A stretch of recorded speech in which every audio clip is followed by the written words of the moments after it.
Film की शुरुआत होती है एचा नाम की एक औरत से, जो अपनी कहानी खुद सुनाती है और कहती है कि मैं हर रात एक ही सपना देखती हूँ, जहां मैं एक बड़े से घर में होती हूँ और वहां एक बहुत हैंडसम आदमी रोज मेरे पास आता है। लेकिन आज कुछ अलग था, क्योंकि जब एचा ये सपना देख रही थी तब रियल लाइफ में भी उसके पास एक डेमन मौजूद था, और इससे साफ समझ में आ रहा था कि एचा पर किसी डेमोनिक आत्मा का कब्जा है।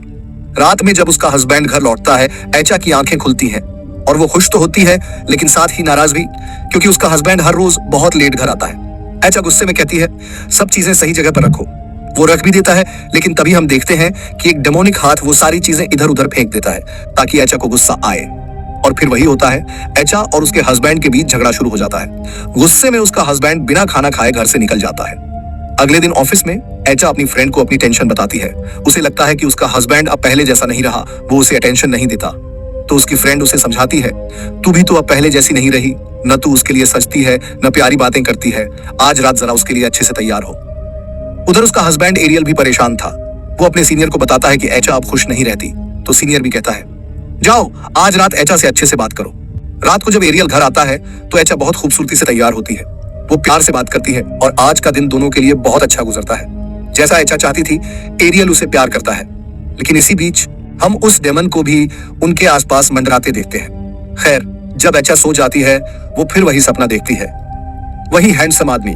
लेकिन आज वो गुस्से में था। वो कहता है तुम मेरे कैद से कभी बाहर नहीं जा सकती। यह सुनते ही डर के मारे एचा की आंखें खुल जाती हैं। सपने में उस आदमी ने उसके पेट पर एक फूल रखा था, और जब एचा उठती है तो हैरानी की बात, वही फूल उसके बेड पर रखा होता है। लेकिन उसका हस्बैंड वहां नहीं होता। वो नीचे जाती है और देखती है कि एरियल उसके लिए ब्रेकफास्ट तैयार कर चुका था। दोनों एक दूसरे से अपनी पुरानी गलतियों के लिए माफी मांगते हैं और एक नई शुरुआत करने का फैसला करते हैं। आज जब एचा काम पर जाती है तो स्टोर रूम में उसे वही फूल फिर दिखाई देता है। वो जैसे ही उसे उठाने जाती है, कोई और हाथ उस फूल को पहले ही उठा लेता है। वो पीछे मुड़कर देखती है और सामने खड़ा था वही हैंडसम आदमी, उसके सपने वाला, जो अब हकीकत में उसकी तरफ बढ़ रहा था। एचा को पता नहीं क्यों, लेकिन उसे देखकर वो बहुत डर गई, और जैसे ही उसने आईने में खुद को देखा वो और ज्यादा डर गई, क्योंकि उसकी रिफ्लेक्शन में अब एक डेमन दिख रहा था। वो डर से उल्टियां करने लगती है, वॉशरूम भागती है और पीछे उसकी फ्रेंड भी पहुंचती है। एचा कुछ कहे बिना वहां से चली जाती है, लेकिन उसकी फ्रेंड उस उल्टी को देखकर हैरान रह जाती है, क्योंकि उसमें खून और कीड़े थे। शाम को एचा अपनी बहन से मिलती है। बातों से पता चलता है कि एचा बच्चों से बहुत प्यार करती है, लेकिन पूरी तरह से स्वस्थ होने के बावजूद अब तक उसके कोई संतान नहीं हुई। डॉक्टर ने उसे कुछ दवाइयां दी हैं और वो एरियल से कहती है कि दवाइयां ले आओ। जब एरियल को एचा का मैसेज मिलता है वो हैरान रह जाता है, क्योंकि एचा उसे एक खाली बिल्डिंग में दिखाई देती है। वो आवाज देता है, लेकिन एचा भागने लगती है। एरियल उसके पीछे दौड़ता है और तभी देखता है कि एचा का शरीर अजीब तरह से बदल रहा है। उसका पेट फूलने लगता है और दर्द से चिल्लाते हुए वो अचानक एक बच्चे को जन्म देती है। लेकिन वो बच्चा इंसान नहीं था, वो एक शैतान जैसा दिखता है। वो बच्चा एरियल की तरफ बढ़ता है और एचा एक अजीब सी हंसी के साथ एरियल को घूरती रहती है। डर से एरियल भागता है और बाहर जाकर अपने सीनियर से टकरा जाता है। एरियल अपने सीनियर को सब कुछ बताता है, कैसे एचा उसके पीछे थी और कैसे सब कुछ एकदम अजीब था। लेकिन जब वो खुद पीछे मुड़कर देखता है तो वहां कोई नहीं होता। एरियल छुट्टी लेकर घर लौट आता है। घर पहुंचकर वो देखता है कि एचा एकदम सामान्य है। वो प्यार से बात कर रही है जैसे कुछ हुआ ही ना हो। लेकिन एरियल का व्यवहार कुछ अलग था, जिसे एचा तुरंत महसूस कर लेती है। एरियल कहता है कल सुबह मैं एक हेल्थ केयर वर्कर को बुला लूंगा, और यह कहकर वो सोने चला जाता है। रात भर उसे वही डरावनी घटनाएं याद आती रहती हैं जो उसने कल देखी थी। सुबह होती है, वो महिला जिसे एरियल ने बुलाया था घर आती है और एचा की मसाज शुरू करती है। कुछ देर बाद वो एरियल को बताती है आपकी वाइफ 3 महीने की प्रेग्नेंट है। यह सुनकर एचा की आंखों में खुशी छलक उठती है, लेकिन एरियल के चेहरे पर मायूसी छा जाती है, क्योंकि पिछले 6 महीनों से उनके बीच कोई शारीरिक रिश्ता हुआ ही नहीं था। मतलब ये प्रेगनेंसी संभव ही नहीं थी। एरियल ये बात अपने सीनियर को बताता है तो सीनियर सलाह देते हैं जाओ एचा से खुलकर बात करो। उधर एचा बहुत खुश थी, जैसे उसे कोई खजाना मिल गया हो। वो ऑफिस पहुंचती है और सबको अपनी प्रेगनेंसी की खबर देती है। लेकिन उसकी फ्रेंड खुश नहीं थी, क्योंकि उसने पिछले दिन एचा की उल्टी में खून और कीड़े देखे थे, जो किसी बुरे संकेत से कम नहीं थे। एचा उसकी बातों को नजरअंदाज कर देती है और अपनी खुशी में डूबी रहती है। उधर पार्किंग लॉट में एरियल को अचानक एक कार से बच्चे के रोने की आवाज सुनाई देती है। वो जाकर कार खोलता है और अंदर देखता है एक शैतानी बच्चा। उसकी लाल आंखें और अजीब चेहरा देखकर एरियल के होश उड़ जाते हैं। वो भागता है और पीछे हम देखते हैं वही राक्षस उस बच्चे को अपनी गोद में उठाए खड़ा है। डर के मारे घर लौटकर एरियल एचा का फोन चेक करता है। अब उसे उस पर शक हो चुका था। फोन में उसे एक लड़के के साथ चैट दिखती है। जब वो एचा से पूछता है तो एचा कहती है, वो मेरा बचपन का दोस्त है जो अपनी पत्नी से झगड़कर बस बात कर रहा था, हमारे बीच ऐसा कुछ नहीं है। एचा समझ जाती है कि एरियल को अब उस पर शक हो गया है।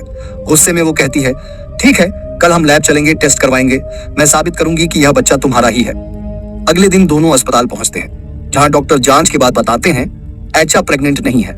डॉक्टर कहते हैं, कई बार जब कोई औरत मां बनने की चाह में बहुत दबाव महसूस करती है तो शरीर में ऐसे बदलाव आने लगते हैं जैसे वो सच में प्रेग्नेंट हो। हेल्थ केयर वाली महिला ने सिर्फ उसके बॉडी शेप देखकर अंदाजा लगाया था, जबकि ऐसा कुछ भी नहीं था। यह सुनकर एचा सदमे में आ जाती है और एरियल को भी पछतावा होता है कि उसने बिना वजह उस पर शक किया। एचा नेबा अब बहुत परेशान थी। वो अपनी फ्रेंड के पास जाती है और सब कुछ बताती है। उसकी फ्रेंड कहती है, एचा, तेरे साथ जो कुछ हो रहा है वो नॉर्मल नहीं है। इसलिए वो एचा को अपनी टीचर जेनी मैम के पास ले जाती है। जेनी जैसे ही एचा को देखती हैं, उन्हें तुरंत एहसास हो जाता है कि एचा के साथ कुछ अलौकिक जुड़ा हुआ है, क्योंकि उन्हें एचा के पीछे एक डार्क शैडो दिखाई देता है। वो दोनों को अंदर बुलाकर बताती हैं उन जिन्नों के बारे में जो इंसानों की शादीशुदा जिंदगी बर्बाद करते हैं। वो एचा से पूछती हैं, क्या तुम्हें अजीब सपने या भ्रम होते हैं? एचा जब उन्हें अपने सपनों के बारे में बताती है तो जेनी कहती है, तुम पर एक ऐसे जिन्न का साया है जो औरतों के जरिए घर तोड़ता है, रिश्ते खत्म करता है। एचा फिर अपनी प्रेगनेंसी वाली बात भी बताती है। जेनी कहती है, तुम गर्भवती नहीं हो, वो सब एक भ्रम था। एचा की हालत बहुत खराब थी, इसलिए उसकी फ्रेंड उसके पास काफी देर तक बैठी रहती है, जब तक एचा सो नहीं जाती। उसके बाद वो घर लौटने के लिए निकलती है। रास्ते में उसे एक छोटा बिल्ली का बच्चा दिखता है। वो उसे साइड में रख देती है ताकि कोई उसे कुचल ना दे, लेकिन तभी उसे एक अजीब सा एहसास होता है। वो पीछे मुड़कर देखती है और उसके सामने खड़ा था वही जिन्न, वही जिससे बचाने के लिए वो एचा को जेनी के पास लाई थी। अब वो जिन्न बहुत गुस्से में था और उसने उसी वक्त एचा की फ्रेंड पर हमला कर दिया। एक झटके में वो उसकी जान ले लेता है। ये सब कुछ एचा अपने सपने में भी देखती है और डर के मारे अचानक उठ बैठती है। बाहर से उसे कुछ अजीब सी आवाजें सुनाई देने लगती हैं। वो डरते डरते बाहर जाती है और जैसे ही देखती है वो सन्न रह जाती है। उसकी फ्रेंड बिल्कुल उसी तरह मरी हुई थी जैसे उसने अपने ड्रीम में देखा था। अपनी फ्रेंड की मौत ने एचा को तोड़ कर रख दिया। उसे गिल्ट होने लगा कि उसकी वजह से ही उसकी फ्रेंड की जान गई। जब एरियल घर आता है, वो एचा को बुरी तरह रोते हुए दिखता है। एचा सब कुछ एरियल को बताती है और यह सुनकर एरियल भी अंदर से हिल जाता है। रोते रोते अचानक एचा का पेट फूलने लगता है, जैसे वो सच में प्रेग्नेंट हो गई हो। यह देखकर दोनों बहुत ज्यादा डर जाते हैं। अगली सुबह एचा एरियल को अपने उन सपनों के बारे में बताती है जो वो रोज देखती है। वो सपने जिनके बारे में जेनी साहब ने कहा था कि ये जिन्न के दिखाए हुए ड्रीम्स हैं। अब एरियल को यकीन हो जाता है कि उसे एचा को लेकर फिर से जेनी साहब के पास जाना ही होगा। जेनी साहब पहले से समझ चुके थे कि एचा और एरियल किस मुसीबत में है। इस बार उन्होंने मदद करने का फैसला किया। यहाँ से एचा का एक्सोर्सिज्म शुरू होता है, लेकिन ये डेमन बहुत ताकतवर था। एक्सोर्सिज्म के दौरान वो एचा के शरीर के अंदर चला आता है और एक डरावनी आवाज में कहता है, तुम लोग इस डेमन को एचा से अलग नहीं कर सकते, क्योंकि दूसरे डायमेंशन में एचा ने मुझसे शादी की थी। यह सुनकर सबके रोंगटे खड़े हो जाते हैं। डेमन कुछ देर बाद एचा के शरीर से बाहर निकल जाता है, लेकिन उस वक्त एचा को बहुत ज्यादा दर्द होता है। जेनी साहब एरियल से कहते हैं, ये जिन उन्हीं कपल्स की लाइफ खराब करता है जो एक दूसरे से सच्चा प्यार करते हैं। इससे छुटकारा पाना बहुत जरूरी है। वो दोनों को कुछ पवित्र वर्ष बताते हैं जो उन्हें रोज पढ़ने होते हैं। एरियल और एचा 14 दिन तक वो वर्ष रोज पढ़ते हैं। धीरे धीरे उनकी लाइफ नॉर्मल होने लगती है। एचा के सपने भी आना बंद हो जाते हैं। सब कुछ ठीक लगने लगता है, लेकिन एक दिन एरियल कहता है, मुझे काम से बाहर जाना होगा, शायद कुछ दिन लग जाएंगे। वो एचा को इस हालत में छोड़कर नहीं जाना चाहता था, लेकिन उस काम से उनकी सारी फाइनेंशियल प्रॉब्लम सॉल्व हो सकती थी। एचा कहती है, जाओ, मैं अपनी केयर खुद रख लूंगी। एरियल के जाने के बाद रात में एचा वही वर्ष पढ़कर सो जाती है, लेकिन आज उसके कमरे का माहौल कुछ अलग था। वो डेमन वापस आ चुका था। सुबह जब एचा ऑफिस जाती है तो उसे सबके चेहरे अजीब लगने लगते हैं। ऑफिस के सारे एम्प्लॉइज की आंखें बदल चुकी थीं, उनके चेहरे डरावने हो गए थे। वो सब एक ही आवाज में कहते हैं, एचा, तुम मुझे छोड़कर नहीं जा सकती।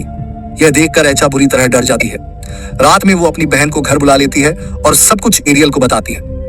एरियल फोन पर एचा की बहन से कहता है, कृपया एचा को सोने मत देना, क्योंकि पिछली बार भी जब वो सोई थी उसकी फ्रेंड की मौत हो गई थी। अगर वो फिर से सो गई तो जिन जरूर हमला करेगा। एरियल बात करते रहता है, लेकिन एचा खुद को कंट्रोल नहीं कर पाती। धीरे धीरे उसे गहरी नींद आने लगती है। उसकी बहन उसे जोर जोर से हिलाकर जगाने की कोशिश करती है, पर एचा नहीं उठती। अचानक वही जिन प्रकट होता है और एचा की बहन पर हमला कर देता है। वो उसे उठाकर बेड के नीचे पटक देता है। डरी हुई एचा की बहन कमरे से भागती है, लेकिन कोई अदृश्य ताकत उसे हवा में उठाकर दीवार से जोर से पटक देती है। वो वहीं बेहोश होकर गिर जाती है। कुछ देर बाद एचा की आंख खुलती है। उसका पेट फिर से फूलने लगता है और उसे बहुत तेज दर्द होता है। वो गुस्से में आकर नीचे जाने लगती है, लेकिन उसे सीढ़ियों के पास अपनी बेहोश बहन नजर नहीं आती। एचा एक हैंगर उठाती है और अपने अंदर से उस बच्चे को निकालने की कोशिश करती है, लेकिन नाकाम रहती है। तभी एरियल वहां पहुंचता है। वो एचा की हालत देखकर डर जाता है और उसकी बहन को होश में लाने की कोशिश करता है। फिर दोनों मिलकर एचा को लेकर सीधे जेनी साहब के घर पहुंचते हैं। जेनी साहब पहले से तैयार थे। उन्होंने कुछ और लोगों को बुला रखा था। सब मिलकर एचा का एग्जॉर्सिज्म शुरू करते हैं। कमरे में सब लोग प्रेयर पढ़ रहे होते हैं और माहौल पूरी तरह भयावह हो चुका था। दूसरी तरफ एचा के ड्रीम में हम एक और दुनिया देखते हैं, जिन्नों की दुनिया। उस जिन्न की दुनिया में भी इन लोगों की पढ़ी हुई प्रेयर्स उसकी कानों तक पहुंच रही थी और वो खुद भी उन प्रेयर्स के साथ जाना चाह रही थी, उस अंधेरी दुनिया से बाहर निकलना चाह रही थी। लेकिन तभी वो जिन्न उसके सामने आ जाता है। वो गुस्से में कहता है, तुम मेरे वर्ल्ड से कभी नहीं जा सकती, तुम सिर्फ मेरी हो। यह सुनकर एचा डर जाती है और इधर उधर भागने लगती है, लेकिन वो जिन्न अचानक पीछे से आकर एचा को पकड़ लेता है। उसी वक्त असल दुनिया में एचा बुरी तरह पजेस्ट होकर बेड से उठ जाती है और उसका पूरा बेड हवा में उठने लगता है। अब सब लोग मिलकर और जोर जोर से प्रेयर्स पढ़ने लगते हैं। वो जिन्न जेनी साहब को भी डराने की कोशिश करता है, लेकिन जेनी साहब डरे बिना अपनी प्रेयर्स पढ़ते रहते हैं। धीरे धीरे जिन्न कमजोर पड़ने लगता है और एचा पर से उसका कंट्रोल कम होने लगता है। तभी एरियल उसके कान में वो पवित्र वर्ष पढ़ना शुरू करता है। एचा अपने ड्रीम में देखती है कि एरियल उसे पुकार रहा है, मुझे तुम्हारी जरूरत है, वापस आ जाओ मेरी दुनिया में। उधर जिन्नों की दुनिया में एचा अपनी पूरी ताकत लगा देती है खुद को बचाने के लिए। वो भी उन्हीं प्रेयर्स को पढ़ना शुरू कर देती है जो असली दुनिया में लोग पढ़ रहे थे। और तभी जिन्न की वो अंधेरी दुनिया टूटने लगती है। सब कुछ जलने और बिखरने लगता है। इधर असली दुनिया में एचा का पोजीशन टूट जाता है। जेनी साहब की मेहनत रंग लाती है और आखिरकार एचा उस जिन्न से आजाद हो जाती है। एरियल और उसकी बहन उसे जिंदा देखकर बहुत खुश हो जाते हैं। 6 साल बाद का समय। अब एचा की जिंदगी पूरी तरह नॉर्मल थी। उसके 2 प्यारे बच्चे भी थे। एक दिन जब बच्चे बाहर खेल रहे होते हैं तो एचा की बहन उन्हें अंदर बुलाने जाती है, लेकिन तभी घर के बाहर उसे एक अजनबी दिखता है जो इंसान तो लगता है, मगर उसकी नजरों में कुछ अजीब था। वही शैतान, वही जिन्न जो अब भी कहीं ना कहीं मौजूद था। मतलब वो एचा से पूरी तरह गया तो नहीं, बस दूर हो गया था, सही वक्त का इंतजार करता हुआ। और इसी डरावने साइलेंस के साथ फिल्म का एंड आता है,